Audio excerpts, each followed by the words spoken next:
कहते हैं कि दिल्ली का रास्ता उत्तर प्रदेश से होकर गुजरता है और उत्तर प्रदेश में भी बात पश्चिमी उत्तर प्रदेश की हो तो प्रश्न बड़ा हो जाता है कि ठौर पर किसी की ठौर क्यों नहीं रहती। दूसरा, और आप राजनीति में कैसे हैं? तो नेताजी ने हमें 2002 में पहला टिकट हमें नेताजी। ओवैसी वाला फैक्टर है।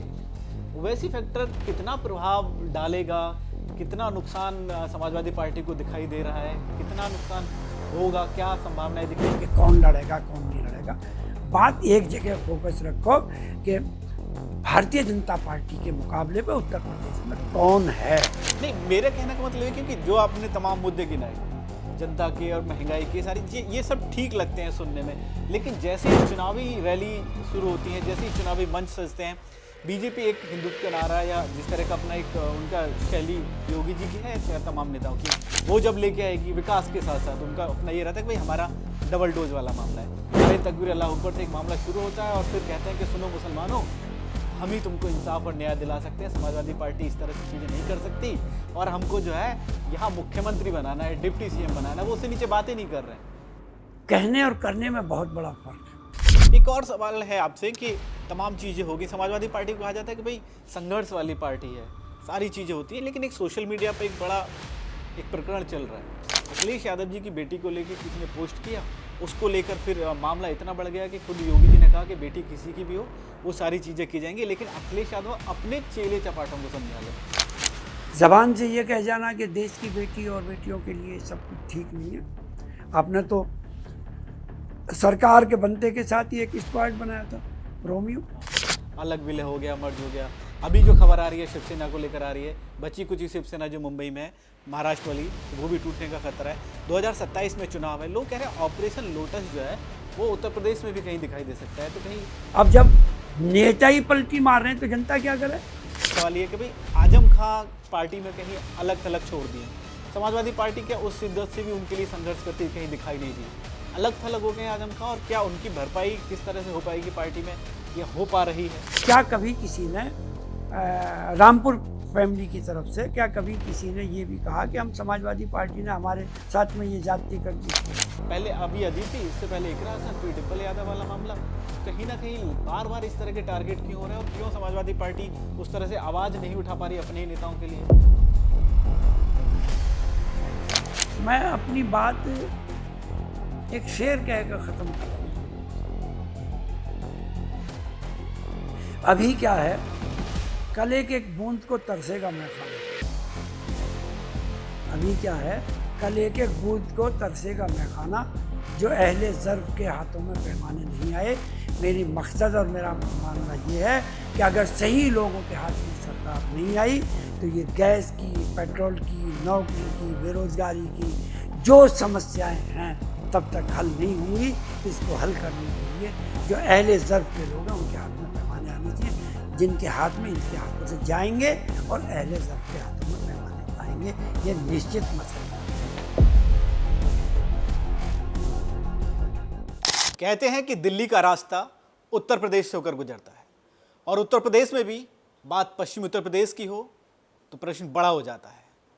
लेकिन ये तमाम दंगल क्यों है, ये तमाम सवाल क्यों हैं? क्योंकि 2027 का चुनाव है और उस चुनाव से पहले सभी दलों के तर्कश में वो अपने अपने तीर सजाने शुरू हो गए हैं। और जो चक्रव्यूह है, वहाँ कौन अभिमन्यु है, कौन किसका चक्रव्यूह तोड़ेगा, ये तमाम सवाल हैं। लेकिन उन सवालों का जवाब देने के लिए आज हमारे साथ समाजवादी पार्टी के कद्दावर नेता, पूर्व मंत्री और किठौर विधानसभा सीट से विधायक शाहिद मंजूर साहब हैं। बहुत स्वागत है सर आपका। शुक्रिया आपका बहुत बहुत। सर, पहला सवाल आपसे यही है, क्योंकि जब शुरू कर रहे हैं तो किठौर से ही शुरू किया जाए। एक तो आपका परिवार वहाँ पूरा एकदम कब्जा सा रख, किठौर पर किसी की ठौर क्यों नहीं रहती? दूसरा, और आप राजनीति में कैसे आए? ऐसा नहीं है कि किठौर में किसी और की ठौर ना होती हो जी। लेकिन जब जब हम लोग लड़े हैं, हमारे वालिद साहब यहाँ से चुनाव लड़े, तब तक वहाँ की जनता ने हमें ही पसंद किया है।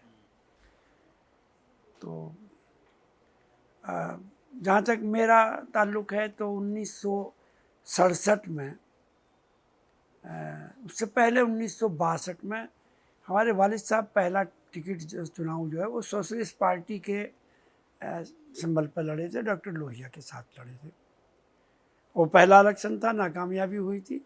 उसके बाद में 1967 में वो पहला चुनाव लड़े और संयुक्त सोशलिस्ट पार्टी, जब दोनों सोशलिस्ट पार्टी एक होकर संयुक्त सोशलिस्ट पार्टी बनी तो उसके टिकट पर वो चुनाव लड़े थे और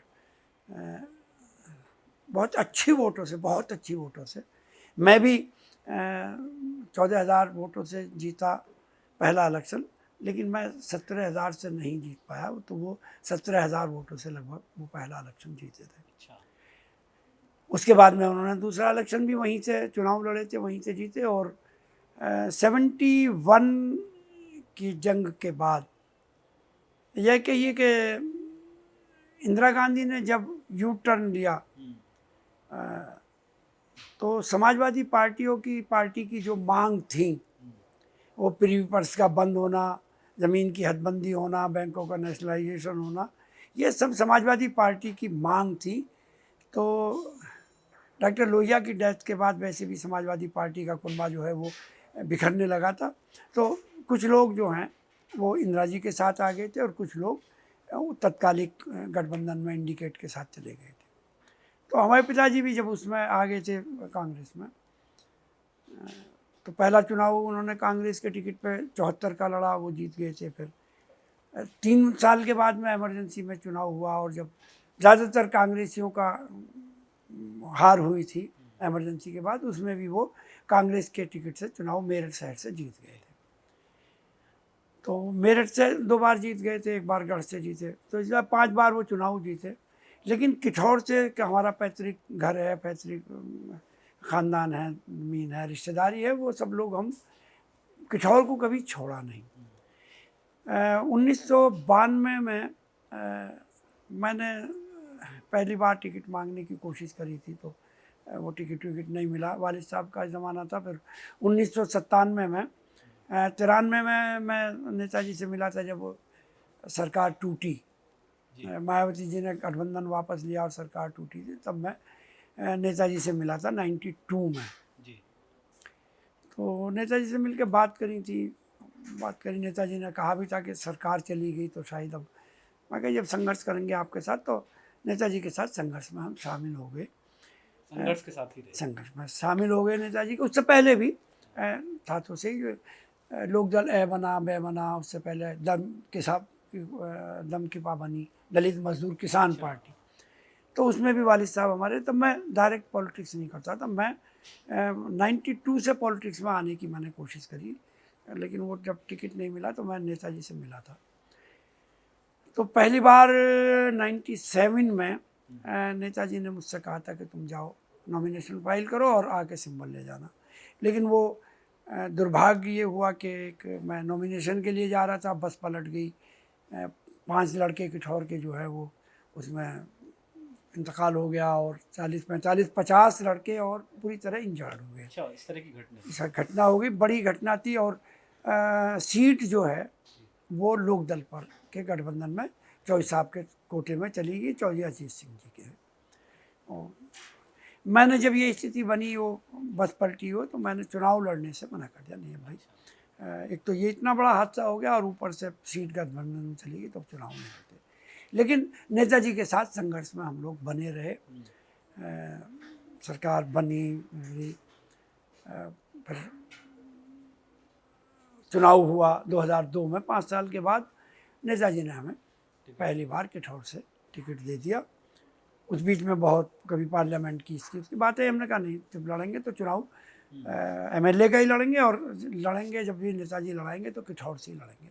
तो नेताजी ने हमें 2002 में पहला टिकट हमें नेताजी ने। 2027 का चुनाव होना है, तो 2027 को लेकर आपकी क्या तैयारी है? क्योंकि पार्टी की तैयारी तो पूछी जाएगी किठौर में, और कई बार आपके विरोधी भी सवाल करते हैं कि भाई वैसे तो किला मजबूत रहा है अभी तक, क्योंकि उस लहर में भी आप जीत गए। 2027 में कोई चुनौती, कोई चक्रव्यूह मानते हैं क्या? देखिए, हर चुनाव अपने आप में महत्वपूर्ण होता है, ये कोई चुनाव महत्वपूर्ण नहीं है।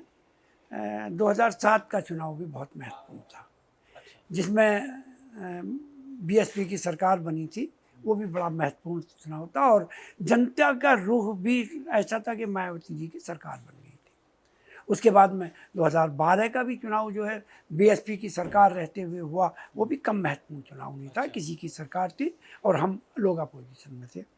तो 2012 का भी हम लोग चुनाव जीत गए। 2017 के चुनाव में कुछ ऐसी परिस्थिति बनी कि हम सरकार में आए, कुछ क्षेत्र में नहीं देखभाल कर पाए और चुनाव जो है हम वो हमारे एक दो पॉलिटिकल डिसीजन थे, किसी को प्रमुख लड़ाने का, किसी को और मतलब वो भी नुकसानदेह साबित हुए। लेकिन 2022 के चुनाव में फिर जनता दोबारा ने वापसी मतलब मजबूती के साथ हुई। मजबूती के साथ वापसी हो गई और 80,000 वोट लेके हम हारे थे। जीतने वाले को 90 के करीब वोट मिली, हमें 80 मिली थी। लेकिन जब पिछला हम चुनाव जीते तो किछौर की जनता ने जो है लगभग 27,000 वोट बढ़ा के हमें 1,07,000 के करीब वोटों पर पहुंचा दिया। मतलब 2002 से लेके बाद तक जब भी चुनाव रहा आपके वोट बढ़ते चले गए। हाँ, पहले में हमें 44 मिले, दूसरे में 62 मिले, 72 मिले, 80 मिले, अब के 1,07,000 के करीब वोट मिले हैं। तो किठौर की जनता ने कभी हमें मायूस किया नहीं, हमेशा बढ़ा के वोट दिए। अब आपने कहा इस चुनाव के बारे में, अब के बारे में दो तरीके से मैं मान के चलता हूँ कि दो तरीके से जनता वोट देती है। या तो सेंट्रल की कोई पॉलिसी ऐसी हो जो जनता के को प्रभाव डालती हो, जनता को फ़ायदा पहुँचा रही हो, या फिर स्टेट की पॉलिसी हो। हम इसी आधार पर पॉलिटिक्स करते हैं और जनता वोट देती है। उसके आधार दोनों यही हैं कि सेंट्रल गवर्नमेंट में क्या हो रहा है, जनता को क्या लाभ पहुँच रहा है और यूपी गवर्नमेंट वो कैसी काम कर रही है। अगर हम सेंट्रल गवर्नमेंट की बात करें तो मुझे लगता नहीं है कि जो वादे किए थे, जो बात करी थी भारत की जो वर्तमान सरकार है या तब तत्कालिक जो भाजपा की जो नीति थी, जो वादे थे, उन वादों में से आज तक कोई वादा पूरा हुआ मुझे दिखाई नहीं देता। चाहे वो 15 लाख का हो, बेरोज़गारी का रोज़गार देने का हो, या पेट्रोल डीजल की रेट के बारे में जो तत्कालिक सरकार में होती थी, या काला धन वापस लाने के बड़े महत्वपूर्ण मुद्दे थे जिनको जनता अट्रैक्ट हुई थी। और फिर वो एक कहा था कि सरकार बनाएंगे तो हम गुजरात मॉडल पर सरकार बनाएंगे। तो मुझे लगता नहीं कि भारत सरकार ने कोई ऐसा मॉडल प्रदेशों में पेश किया हो जिससे सरकार बन जाए, या कुछ उसकी नीति ऐसी हो कि जनता के हित में हो, चाहे वो रोज़गार को लेके हो, या काले धन को लेके हो, या पेट्रोल डीजल या गैस के भाव को लेके हो। मुझे नहीं लग रहा है कि कोई भी, या कोई ऐसी योजना हो, जैसे कोई मनरेगा चली थी, कभी जल मिशन की चली, कभी कोई चली। मुझे लगता नहीं कि कोई ऐसी योजना चली हो उत्तर प्रदेश में, क्योंकि मैं उत्तर प्रदेश का रहने वाला हूँ, तो ऐसी कोई योजना चली हो जिससे जनता को सीधा भारत सरकार की नीतियों से कोई फ़ायदा पहुँचा हो, चाहे वो शिक्षा के क्षेत्र में हो, चाहे वो रोज़गार के क्षेत्र में हो, चाहे वो कानून व्यवस्था और दूसरी स्थिति, या राष्ट्रीय अंतर्राष्ट्रीय किसी पॉलिसी में भारत सरकार कोई ऐसा मॉडल पेश कर पाई हो जिससे कोई जनता में मैसेज गया हो। लेकिन बीजेपी की तरफ से या जो अभी के सरकार है उनके तमाम लोगों की तरफ से एक ये दावा किया जाता है कि विपक्ष भले इस तरह की तमाम बातें करें, जनता लगातार उनको जिता भी रही है।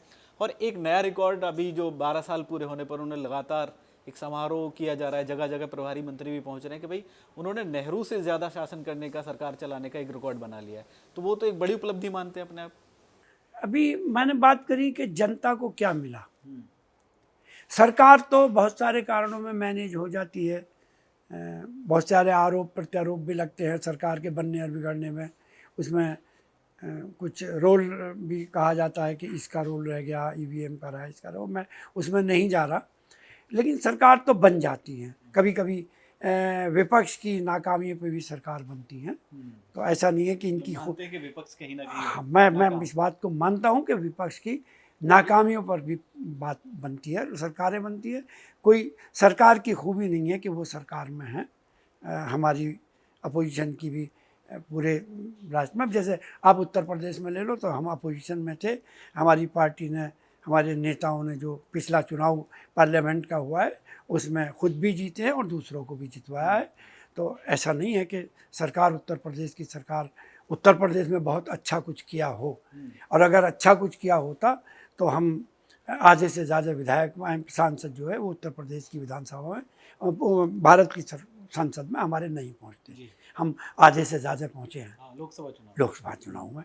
तो ये तो उनकी फेलियर थी, लेकिन कहीं हम ज़्यादा पहुँच गए हैं, कहीं कम भी पहुँचे हैं।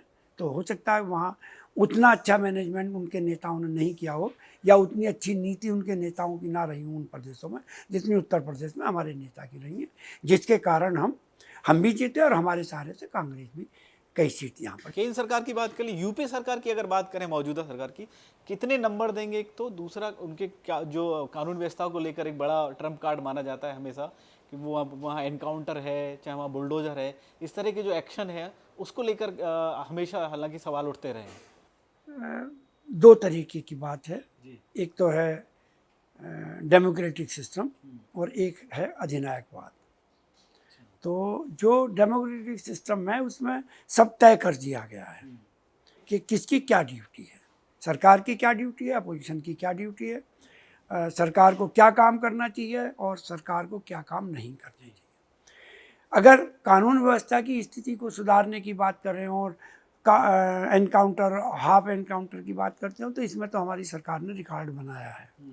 उन्होंने जिसका चाहा है उसका एनकाउंटर कर दिया है, जिसको चाहा है उसको चैलेंज करके ऊपर पहुंचा दिया। ये तो उनकी सरकार की एक नीति है, और जिसको चाहा उसका हाफ एनकाउंटर कर दिया।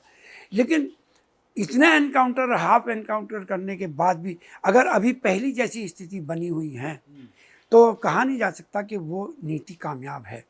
अगर 10 साल में, 9 साल के कार्यकाल में इतने एनकाउंटर, इतने हाफ एनकाउंटर होने के बाद भी अभी एनकाउंटर की और हाफ एनकाउंटर की नौबत आ रही है, तो आपको अंदाज़ा लगाया जा सकता है कि कांग्रेस की उसकी सरकार की जो पॉलिसी है एनकाउंटर की, उससे कितनी सफलता मिली है। अगर सफलता मिली होती तो इनमें कमी आ जाती। आज भी बराबर हाफ एनकाउंटर हो रहे हैं, एनकाउंटर हो रहे हैं, अभी कल हो या परसों हो या किसी दिन। तो सरकार क्राइम को बगैर न्यायिक प्रक्रिया के ख़त्म करना चाहती है।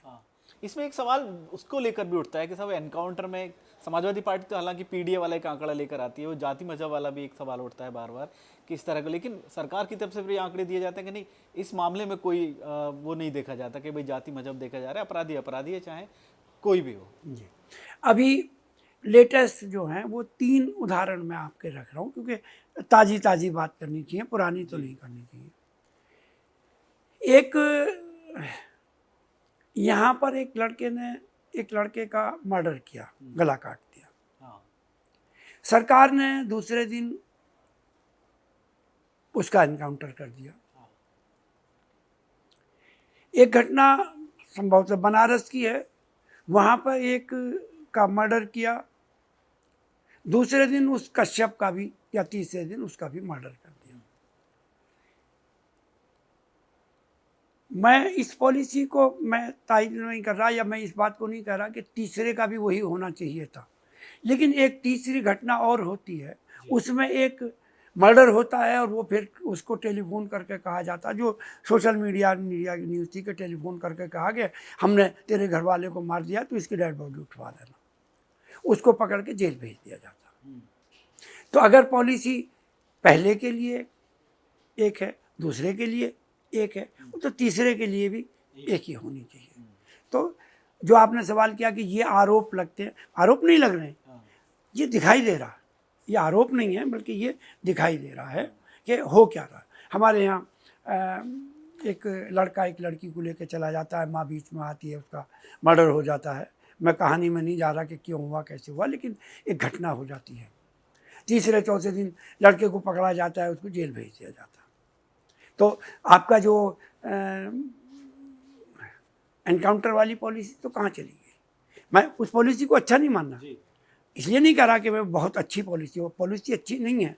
हमारे यहाँ पे एक सिस्टम है, आप जुडिशरी को जो काम करना वो करेगी, जो एग्जीक्यूटिव को काम करना वो काम करेगी, पुलिस का जो काम है वो करेगी। लेकिन ये जो खुद न्याय करने की आपने पॉलिसी बनाई कि हमें खुद ही न्याय करना है, तो फिर आप जो न्याय तो सबके लिए एक जैसा करो। तो जो मुजफ्फरनगर में भी वही होना चाहिए था, वो गाजियाबाद में वही होना चाहिए था, बनारस में आपकी एक पॉलिसी है, उस पॉलिसी, तो जब इस पॉलिसी से हट के लोगों को दिखाई देता तो फिर प्रश्न चिन्ह लगता है। तो वो प्रश्न चिन्ह है अपनी जगह, वो प्रश्न चिन्ह है। लेकिन अब प्रश्न अगर दोबारा लौट कर आए, प्रश्न ये है कि क्या 2027 के चुनाव में समाजवादी पार्टी जो पीडीए का एक नारा लेके चल रही है, उसका रिजल्ट दिखेगा या कुछ उसका कोई प्रभाव दिख रहा है? पीडीए पंचायत भी जगह जगह हो रही हैं। अभी जो पिछला चुनाव हुआ है और पीडीए के लोगों ने, या समाजवादी पार्टी ने या पीडीए ने जो उत्तर प्रदेश में रिजल्ट दिया है, अभी हमें उसी रिजल्ट की बात करनी चाहिए। जी। वो रिजल्ट जो है बड़ा ही उत्साहवर्धक है और वो उस रिजल्ट से बहुत ही पॉजिटिव जो समाजवादी पार्टी के प्रति में जो वो चल रही है, यही माना जाता है। जो पिछला चुनाव हुआ है उसके हिसाब से भी अगर बात करेंगे तो अभी समाजवादी पार्टी का पीडीए का जो फार्मूला है वो सक्सेस है और वो फार्मूला 2027 में भी चलेगा। हाँ। उसमें कोई शक की बात नहीं है। एक और फैक्टर है उत्तर प्रदेश में जो धीरे धीरे थोड़ा सा आकार भी ले रहा है, लोग बात भी करने लगे, ओवैसी वाला फैक्टर है। एक ओवैसी फैक्टर कितना प्रभाव डालेगा, कितना नुकसान समाजवादी पार्टी को दिखाई दे रहा है, कितना नुकसान होगा, क्या संभावनाएं दिख रही हैं? क्योंकि लगातार जो उनकी जो कार्यशैली है या उनकी जो उन्होंने जो सीटें चुनी हैं कहीं ना कहीं वो उसी तरह की हैं जहाँ समाजवादी पार्टी का गढ़ रहा है या समाजवादी पार्टी जीते हुई है। अभी जो शंकरनाथ वहाँ से शुरू किया बहराइच से, वहाँ उन्होंने अपने प्रदेश अध्यक्ष को उम्मीदवार बना दिया। तो यही करीब करीब ये कहा जा रहा है कि भाई चाहे वो बहराइच हो, मेरठ हो, मुरादाबाद, अलीगढ़, बरेली, इस तरह की जो मुस्लिम बाहुल सीट है वहाँ ओवैसी अपनी पतंग उड़ाएंगे और कहीं ना कहीं समाजवादी पार्टी को बड़ा नुकसान हो सकता है। मैं ये मानता हूँ कि हिंदुस्तान में लोकतंत्र है और लोकतंत्र में सबको चुनाव लड़ने का अधिकार है और सबको इक्वल है। ऐसा नहीं है कि जो चुनाव लड़ने की शर्त हैं वो समाजवादी को अलग हैं, वो बसपा को अलग हैं, असपा को अलग हैं, या वो MIM को अलग हैं। सबके लिए एक जैसी है, सबको चुनाव लड़ने का हक है, सबको अधिकार है, सब लोग चुनाव लड़ेंगे। अब ये अलग बात है कि कुछ लोग हैं, कुछ पार्टी हैं, वो सिर्फ चिन्हित करती हैं कि हमें सिर्फ इन जगह पर चुनाव लड़ना है या इन ज़िलों में चुनाव लड़ना है, इन सीटों पे चुनाव लड़ना है। कुछ तय करते हैं कि हमें दलित बहुल जो हैं हमें उन पर चुनाव लड़ना है, वहाँ पर चुनाव लड़ना है। कुछ लोक दल के लोग हैं, उनको ये करना है कि हमें यहाँ चुनाव। तो ये नेताओं का काम है और सबका डेमोक्रेटिक राजनीति में सबका अधिकार है कि सब चुनाव लड़ें। लेकिन जनता जो निर्णय लेती है वो नेताओं की नीति और नीयत के ऊपर निर्णय लेती है। हमारी नीयत क्या है, हमारी नीति क्या है, अब जनता जो है, जब ये परिपक्व यहाँ पर लोकतंत्र है तो अब ये नहीं रह गया है कि कौन चुनाव लड़ेगा और कौन नहीं लड़ेगा। अब इतना परिपक्व समाज है, उसको तय करना है कि भारतीय जनता पार्टी को रोकना है तो किसको वोट देनी है और भारतीय जनता पार्टी को सहयोग करना है तो किसको वोट करनी है। ये सिर्फ इसी बात पर, यहाँ उत्तर प्रदेश में जो चुनाव होना है वो इस बात पर चुनाव होना है कि क्या लोकतंत्र को बचना है या नहीं बचना है, या डेमोक्रेसी को ज़िंदा रखना है या नहीं रखना है, संविधान को ज़िंदा रखना है कि नहीं रखना है। आपका जो आरक्षण है, जो उस वर्ग को लाभ मिलना है, उसको कैसे उसको दोबारा से लाभ मिले, उसको लाना है, उसकी पॉलिसी कौन इसको कामयाब करेगा। वोट इन मुद्दों पर होंगी। वोट इस मुद्दे पर होगी कि क्या किसान को खाद मिल पा रहा है, खाद नहीं मिल पा रही है, या किसी को गैस मिल पा रही है या नहीं मिल पा रही है, कितने पे हो रही है। आपको रोज़गार की स्थिति में जो है वो क्या आपको है, आपके कितने एग्ज़ाम आपने दिए हैं, कितने आपने सरकार ने अभी तक कराए हैं, उनमें से कितने फेल हुए हैं, कितनों का रिज़ल्ट नहीं आया, कितने के पेपर लीक हुए। नौजवानों के अलग मुद्दे हैं। आज उत्तर प्रदेश की सरकार जो है उससे जनता कितनी तरस है, कितना लाभ पा रही है, उनको जनता को क्या मिल रहा है, क्या हमें बिजली ठीक ठाक मिल रही है या नहीं मिल रही है। हमने अगर बिजली कहीं फ्री करी है तो ऐसा तो नहीं है कि हमने 10% लोगों की बिजली फ्री करके 90% लोगों की जेब को काटने का काम किया है, या उनके यहाँ वो स्मार्ट मीटर और मीटर लगा के जो एक लूट मची है। इन सारे मुद्दों पर चुनाव होना है, कहाँ कौन लड़ेगा कौन नहीं लड़ेगा, अब जनता इससे बहुत ऊपर आ चुकी है। माफ़ी के साथ मैं कह रहा हूँ, समाजवादी पार्टी ने पिछले दिनों जहाँ जिसको टिकट दिया है उसमें जनता ने हिंदू और मुसलमान से ऊपर होकर समाजवादी पार्टी को और पीडीए के कैंडिडेट को वोट दिए। उसका सबसे बड़ा उदाहरण जो है वो मुरादाबाद है। वहाँ समाजवादी पार्टी के सांसद होते थे, लेकिन वक्त का तकाजा ये था कि नहीं, ये साबित करना है हमें कि जनता जो है वो हमारे साथ है। वहाँ टिकट बदला गया और उस टिकट पर मुरादाबाद के लोगों ने समाजवादी पार्टी की साइकिल पर मोहर लगा के साबित किया कि हम हिंदू और मुसलमान इस सब बात से ऊपर हैं और अपने हमारे राष्ट्रीय अध्यक्ष अखिलेश जी की नीतियों में यकीन रखते हैं और उन पर विश्वास रखते हैं इस बात का कि हमारे जो यहाँ जो लोकतंत्र को बचाने के लिए, हमारे अधिकारों को बचाने के लिए, अच्छा करने के लिए, जनता के लिए, चाहे हिंदू हो या मुसलमान हो, छात्र हो या नौजवान हो, सब के लिए अच्छा करने के लिए, या किसान और मजदूर के लिए, सबको अच्छा करने के लिए अगर किसी पर निगाह टिकी हुई है उत्तर प्रदेश में तो वो अखिलेश यादव जी पर टिकी हुई है। इसीलिए जनता उनके साथ है। तो कोई फ़र्क पड़ने वाला नहीं है कि कौन चुनाव लड़ रहे हैं, सबका अधिकार है चुनाव लड़ने का। और मेरा एक आग्रह निवेदन ज़रूर है जी, आपके माध्यम से, क्योंकि आपका जो चैनल है, जो आपकी छवि है, अग्निहोत्री जी की जो छवि है वो अलग तरीके से छवि है। तो मेरा आपके माध्यम से ये ज़रूर है कि ये जो छोटी मोटी घटनाएं हैं कि कौन लड़ेगा कौन नहीं लड़ेगा, बात एक जगह फोकस रखो कि भारतीय जनता पार्टी के मुकाबले पे उत्तर प्रदेश में कौन है और कौन इनको जवाब दे सकता है। बाकी तो सबका अधिकार है, बसपा भी लड़ेगी और असपा भी लड़ेगी, लोकदल भी, गठबंधन में से ही लड़ेगा लोकदल भी, सब लोग, कांग्रेस भी लड़ेगी, हम भी लड़ेंगे। जनता किसको चाहती है ये 2000 जो अभी जो चुनाव 18 में आपका हुआ है इसमें तय हो चुका है। नहीं, मेरे कहने का मतलब है क्योंकि जो आपने तमाम मुद्दे गिनाए, जनता के और महंगाई के, सारी ये सब ठीक लगते हैं सुनने में, लेकिन जैसे ही चुनावी रैली शुरू होती है, जैसे ही चुनावी मंच सजते हैं, बीजेपी एक हिंदुत्व का नारा या जिस तरह का अपना एक उनका शैली योगी जी की है चाहे तमाम नेताओं की, वो जब लेके आएगी विकास के साथ साथ उनका अपना ये रहता है कि भाई हमारा डबल डोज वाला मामला है। लेकिन वही नारा जब ओवैसी के मंच से लगता है, जैसे हम कल महराज में देख रहे थे कि नारे तकबीर अल्लाह अकबर से एक मामला शुरू होता है और फिर कहते हैं कि सुनो मुसलमानों, हम ही तुमको इंसाफ और न्याय दिला सकते हैं, समाजवादी पार्टी इस तरह से चीज़ें नहीं कर सकती और हमको जो है यहाँ मुख्यमंत्री बनाना है, डिप्टी सीएम बनाना है, वो उससे नीचे बातें नहीं कर रहे हैं। तो इसका फर्क तो पड़ेगा। या अब तक के जो दूसरे लोग लड़े, मेरठ में महापौर वाला मामला भी रहा था कि वो दूसरे नंबर पर पहुंचे, तो अगर वो उत्साहित हैं इस तरह से कि हम कम से कम एक नई क़यादत शुरू कर रहे हैं, तो क्या मुस्लिम बढ़ जाएगा या मुस्लिम किधर जाएगा अगर ऐसा कुछ रहा तो? मैं, क्योंकि ये सब बड़े नेता हैं, बहुत बहुत बड़े नेता, तो मैं कोई व्यक्तिगत बात नहीं करनी चाहता। लेकिन हिंदुस्तान में एक पर्टिकुलर एरिया को ये समझना कि यही हिंदुस्तान है और उसी हिसाब से बात करना, या उत्तर प्रदेश में एक दो सीट पे या दो चार सीटों पर ये सोचना कि यही हिंदुस्तान है, ये मेरे हिसाब से मूर्खता है। अच्छा, मैं माफ़ी के साथ कह रहा हूँ, हाँ मैं ये कह रहा हूँ कि ये कोई बात जो है ये हर जगह लागू नहीं होती। बहुत बड़ा प्रदेश है उत्तर प्रदेश, बहुत बड़ी आबादी का प्रदेश है, हमें सबको साथ लेके चलना है। हम कौन मंत्री बनेगा कौन मुख्यमंत्री बनेगा, अभी सवाल ये नहीं है कि कौन बनेगा, अभी सवाल ये है कि कौन बनाएगा।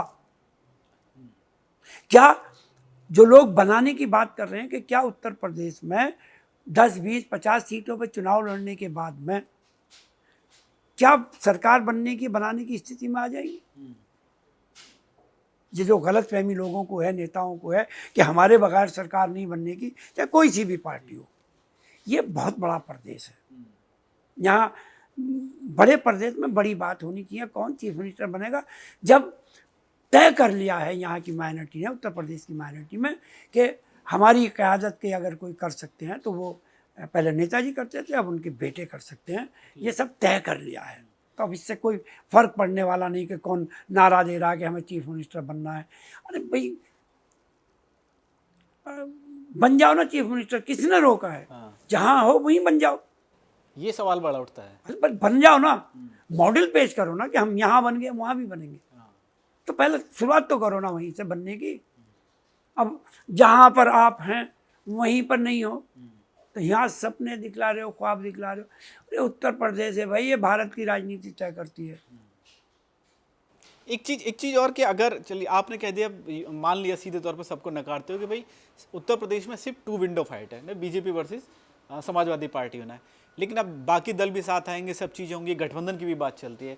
एक तो ये कि क्या कांग्रेस के साथ गठबंधन रहेगा, उसकी बातचीत क्या चल रही है, और क्या चंद्रशेखर आज़ाद जो आज़ाद समाजवादी पार्टी वाले रहे, आज़ाद समाज पार्टी के, या ओवैसी हुए, या बसपा को लेकर लगातार एक चीज़ चलती रहती है। कांग्रेस भी लगातार मांग रही है कि भाई हमको 200 सीट 150 सीट से कम नहीं चाहिए। समाजवादी पार्टी का एक मामला ये है कि भाई जितने एक सीट एक जिला वाली रणनीति में कहीं ना कहीं वो काम कर रहे हैं, लेकिन उनके नेताओं के भी कहीं ना कहीं बयान इधर उधर से आ जाते हैं, चाहे वो इमरान मसूद हो या दूसरे नेता हो। तो लग रहा है कि अभी गठबंधन में भी थोड़ा कहीं ना कहीं पेंच फंसेगा, या कुछ नए साथी भी आएंगे। देखिए, कांग्रेस पार्टी और कांग्रेस पार्टी में नेता हैं, समाजवादी पार्टी और समाजवादी पार्टी में नेता हैं।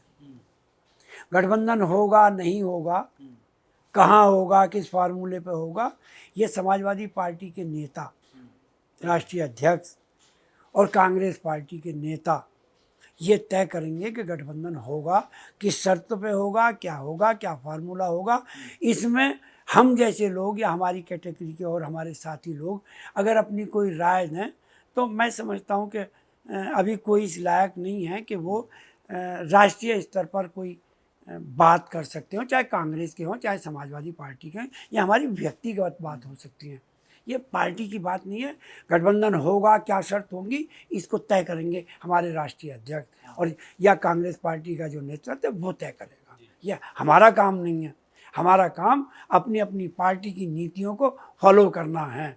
हम समाजवादी पार्टी में हैं, समाजवादी पार्टी जो करेगी हमें उसको फॉलो करना, कांग्रेस पार्टी जो तय करेगी उनको फॉलो करना। अब अपनी तरफ से मैं किसी को बात करूं तो ये मैं व्यक्तिगत बात तो कह सकता हूं, मैं ऑथराइज नहीं हूं ये बात कहने के लिए कि समाजवादी पार्टी किस फार्मूले पर तय करेगी या कांग्रेस पार्टी किस पार, इसको तय करने के लिए नेता आएंगे, वो तय करेंगे। इमरान मसूद जैसे लोग तो वो तो कहते हैं सलाह दे रहा हूँ, टीएमसी से देख लें, टीएमसी से सीख लें, मतलब वो कहीं ना कहीं सलाह भी है और चेतावनी भी, उस तरह की चीज़ें हैं कहीं ना कहीं। मैं व्यक्तिगत टिप्पणी नहीं करनी चाहता, सब लोगों से मेरे ताल्लुकात सबके ठीक हो सकते हैं, ये व्यक्तिगत बात करके बात खराब हो जाती है।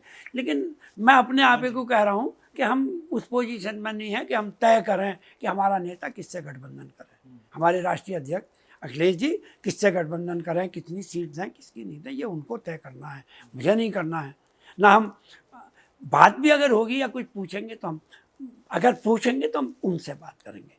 हमारा अधिकार क्षेत्र नहीं है कि हम मीडिया पे आके ये कहें कि क्या, ये राष्ट्रीय अध्यक्ष जी का। बड़ी ईमानदारी से आपने कुछ चीज़ें कह दी।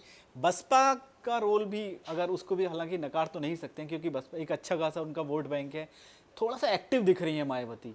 अभी अयोध्या और अकबरपुर में एक रैली करने जा रही हैं, तो क्या लग रहा है कि बसपा अगर थोड़ी सी एक्टिव होती है फिर पहले की तरह, तो फिर समाजवादी पार्टी के लिए कहीं ना कहीं फिर से थोड़ा सा एक चैलेंज हो जाएगा, एक नई चुनौती हो जाएगी, क्योंकि मान तो रहे हैं कि भाई 2 window fight BJP versus Sapa होना है, फिर बसपा भी एक तीसरा एंगल आ गई। तब मैंने अभी बात कही कि समाजवादी पार्टी पीडीए के फार्मूले पर काम कर रही है, पीडीए के फार्मूले पर काम किया है और पीडीए के फार्मूले पर काम करने के बाद सफलता प्राप्त की है।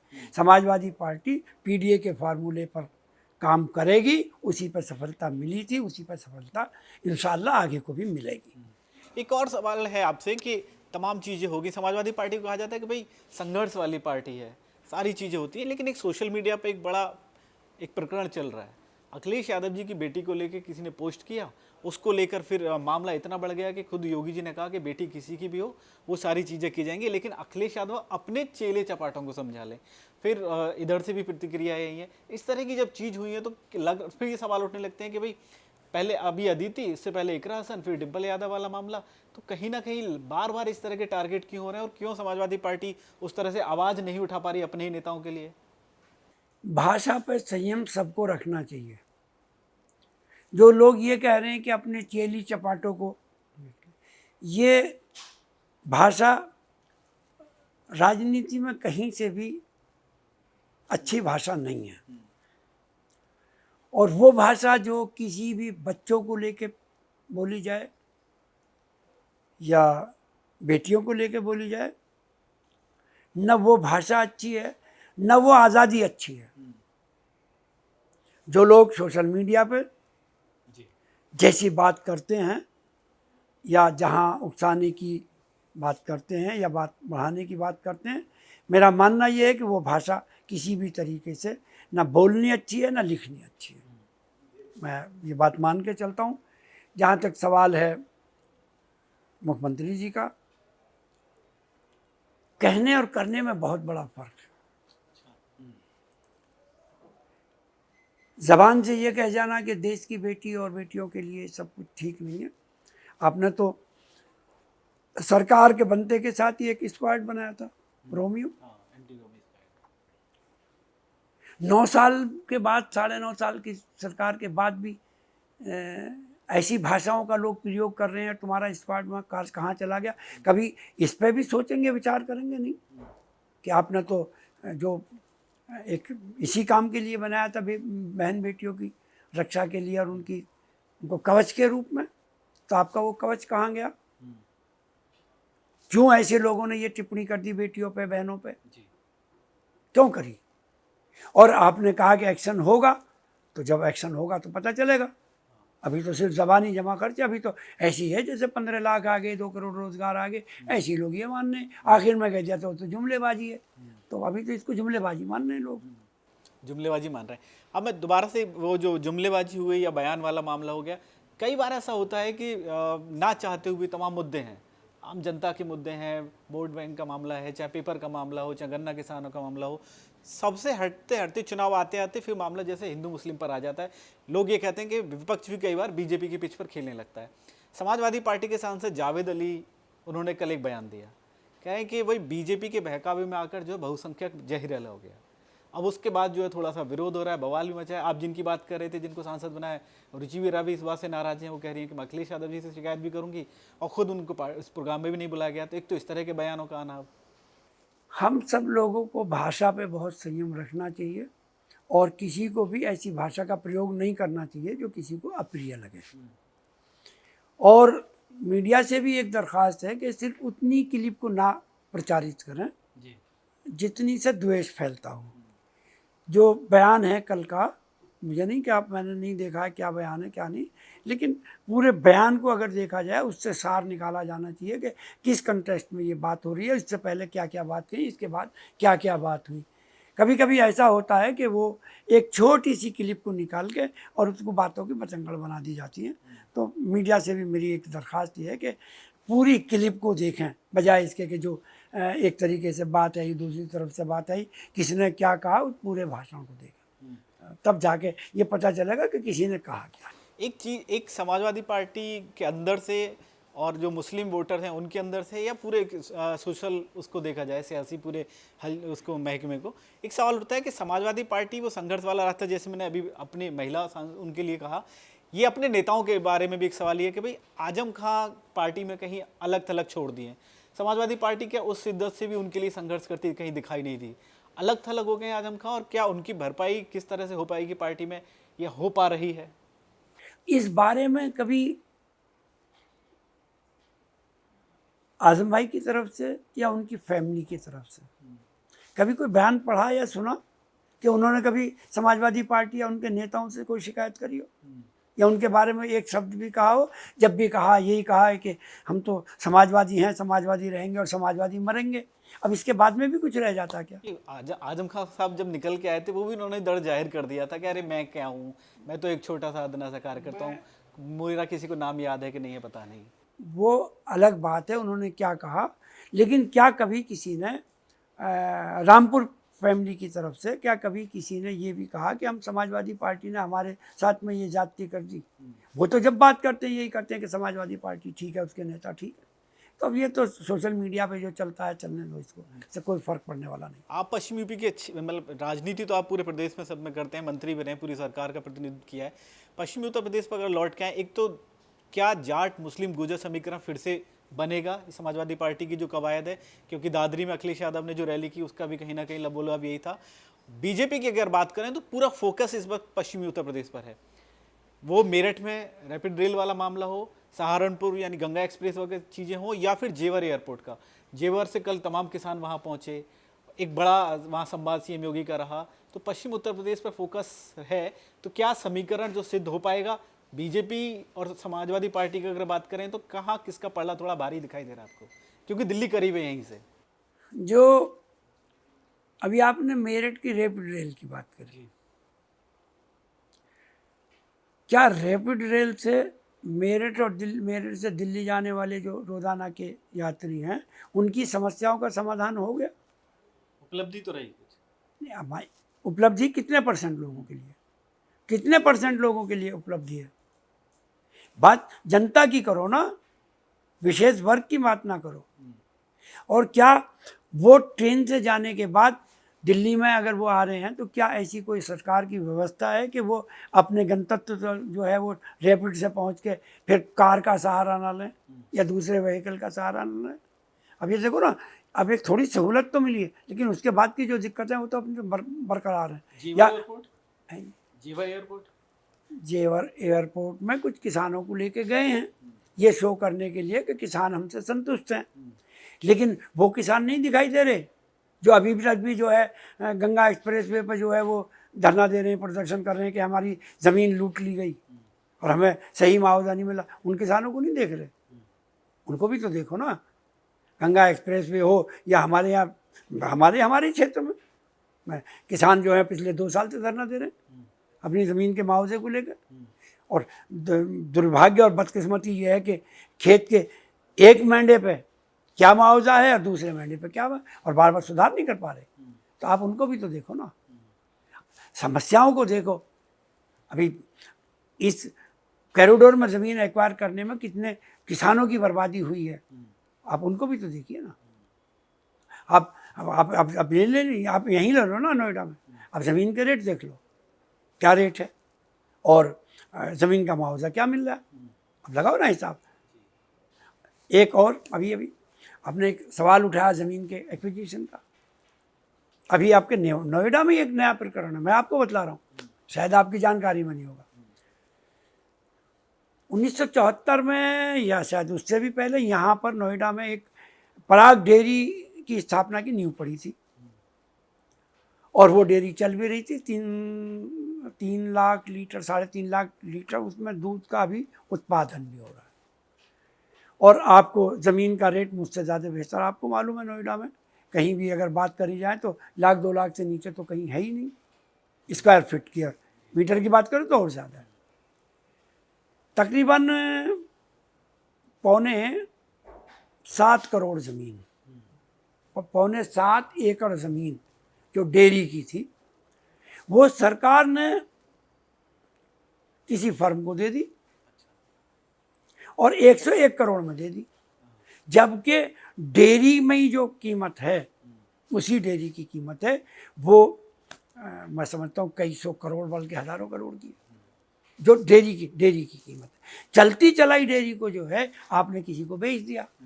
अब वो ये नहीं मैं कह सकता कि वो गुजरात के हैं, मध्य प्रदेश के हैं, कहाँ हैं, किसी नेता की साझेदारी है नहीं है, ये तो जांच का विषय है। जब कभी जांच होगी तो पता चलेगा कि उस ड्रोन बनाने की कंपनी में कौन कौन पार्टनर हैं जिसको वो ज़मीन दी गई। तो और कहा क्या गया, कहा यह गया कि जो हम ये ज़मीन दे रहे हैं देश की सुरक्षा के लिए उपकरण बनेंगे, उनके लिए हम ये ज़मीन दे रहे हैं। एक मौजूदा आखिरी सवाल आपसे कर रहा हूँ, मौजूदा राजनीति के हिसाब से पश्चिम बंगाल में ममता हारी, टीएमसी का आप देख ही रहे हैं किस तरह से चीज़ें हो रही हैं, टूट गई फिर अलग विलय हो गया, मर्ज हो गया। अभी जो खबर आ रही है शिवसेना को लेकर आ रही है, बची कुछ ही शिवसेना जो मुंबई में है, महाराष्ट्र वाली, वो भी टूटने का खतरा है। 2027 में चुनाव है, लोग कह रहे हैं ऑपरेशन लोटस जो है वो उत्तर प्रदेश में भी कहीं दिखाई दे सकता है। तो कहीं समाजवादी पार्टी के लिए कुछ इस तरह का कोई खतरा महसूस कर पा रहे हैं क्या? आपने वेस्ट बंगाल की बात करी, तकरीबन 80-85 लाख वोट जो हैं, 31 लाख तो ऐसी हैं जिनसे ये कह दिया गया कि अगली बार डाल लीजिए क्या फ़र्क पड़ता, और बाकी जो हैं वो उड़ा दी गई 60 लाख के करीब। जी। और इतनी वोट काटने के बाद भी 42% वोट ले गई। अगर ये 31 लाख वोट ना कटी होती या इनको लोगों को ना रोका गया होता, फिर क्या होता? तो आप कह रहे हैं तस्वीर बदल सकती थी। मैं तो आंकड़े बतला रहा हूँ। हाँ। तस्वीर बदलने की बात आप देखें, मैं तो ये कह रहा हूँ कि 31 लाख वोटों से ये कह दिया गया कि तुम चलो इस चुनाव को छोड़ो, अगली बार डालनी। उसके बावजूद भी जो है वो 42% वोट ले गई। अगर ये वोट ना कटी होती तो, या वोट जो 60 लाख के करीब और काट दिए वो ना काटी होती, फिर क्या होता? फिर कहाँ लोटस वो था, लोटस क्या बतला रहे ऑपरेशन लोटस। ऑपरेशन लोटस फिर कहाँ था? दूसरा, सब बातों को देखो, सबको ध्यान में रखो। मेरा ये आग्रह है, एक तो सवाल आपने उठा दिया, लेकिन इसके पीछे जो और पस मंजर है उसको भी आप देखिए।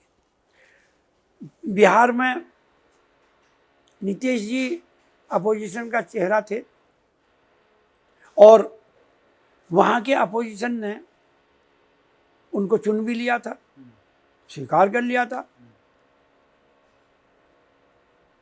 और उनको कह भी दिया गया था कि आप नेता हैं चचा, आप ही रहोगे। अब जब चचा ही पलटी मार गए तो इसमें भाजपा की क्या खूबी? स्थायित्व तो उनमें होना चाहिए था। वही सवाल हो ना। अब जब नेता ही पलटी मार रहे हैं तो जनता क्या करे? जनता सवाल वही है कि जनता ठगी जा रही है ना कहीं ना कहीं। ऐसे ही आप हरियाणा में आ जाओ। अब हरियाणा में सरकार बन गई थी, लेकिन जब सरकार को रोकने वाला ही जाके सरकार में मिल गया, क्या करोगे? जनता तो चाह रही है, जनता तो चाह रही है। अब उसकी भी ले लो, महाराष्ट्र की ले लो। विघटन होता है, फिर वो विघटन के बाद मिल जाते हैं, मिले। अब बची हुई को भी प्रयास हो रहा है कि उसे भी तोड़ लें। तो अब ये तो वो तय करेंगे, ये तो वो तय करेंगे। लेकिन मुझे लगता नहीं, आपने कहा उत्तर प्रदेश में मुझे लगता नहीं कि जनता जो है वो पीडीए को छोड़ के, अखिलेश जी को छोड़ के, समाजवादी पार्टी को छोड़ के यहाँ की जनता कहीं जाएगी, उसमें कोई विघटन होगा। मुझे अभी लगता नहीं, जो होना था वो हो चुका। जो गए हैं वो भी दुखी हैं, जो हमें छोड़ के विधायक गए वो भी सुखमय नहीं है। इतने लंबे समय के बाद एक दो को मंत्रालय मिला है, और जो मिला है उसको भी मैं कह नहीं सकता कि क्या मिल गया है। मैं अपनी बात एक शेर कहकर ख़त्म करूँ। बिल्कुल। अभी क्या है, कल एक बूंद को तरसेगा मैखाना। अभी क्या है, कल एक बूंद को तरसेगा मैखाना, जो अहले ज़र्फ़ के हाथों में पैमाने नहीं आए।